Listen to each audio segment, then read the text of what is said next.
My name is Laura, and I have a story to tell. Up until recently, I was a frequent user of TikTok. That all changed when I came across a user by the name of TrueNero96. That isn't his real name, just a throwaway account he used. He only had a handful of followers. What drew me to him was seeing his videos. I'm what you would consider to be goth, and he seemed to be a part of the culture. He had everything a girl like me would want. Obviously, what happened to me is his fault. However, I partially blame myself. I DM'd him saying I really liked his content, and I was curious about some of the videos he had. Some were close-up shots of what I believed to be a seance, but I could never make out where it was taking place on account of how zoomed in he would record these things. We got to talking over the next few months. He pretty much let me know that it was all faked for TikTok content, and I actually found him to be quite funny. Anyway, one thing led to another over the phone, and he ended up inviting me out to meet him and his friends up for a few drinks at the local park in the woods north of town. Now, I know this park because a lot of people my age go there to party without being bothered, but where he was asking me to go was a bit deeper into the woods than normal. I was nervous. He seemed like a nice guy, though. Now I know better. I should have been able to see that he was manipulating me. When you get to the park, there's a large map that tells you how to get around the different trails that lead to different parts of the park. I must have taken the wrong trail because it took me around where I was supposed to meet him, so I came from the back of the trail when he expected me to come from the front. That's when I heard voices from the bench saying, "Hey, where's this bitch Laura at?" Then I hear Nero's voice.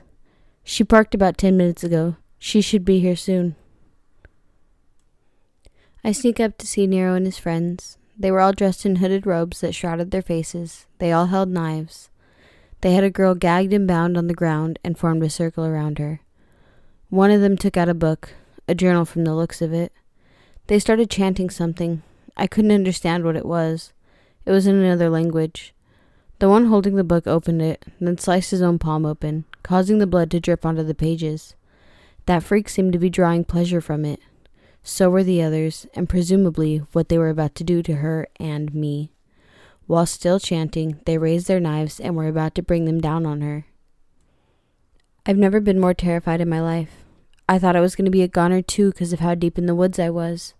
I couldn't possibly run without making any noise.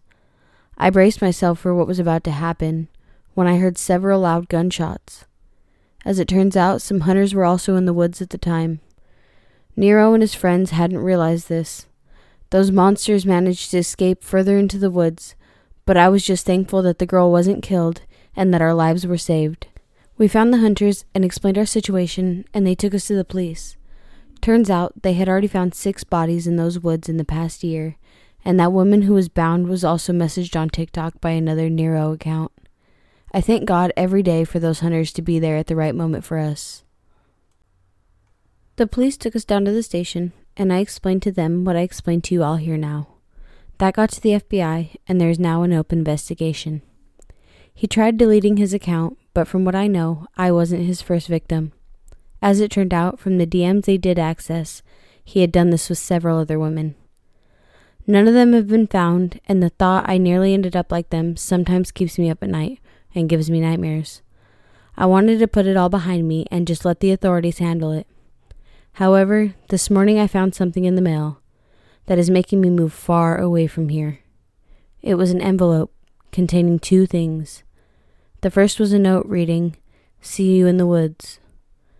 The second was a picture of me going into the grocery store 2 days ago.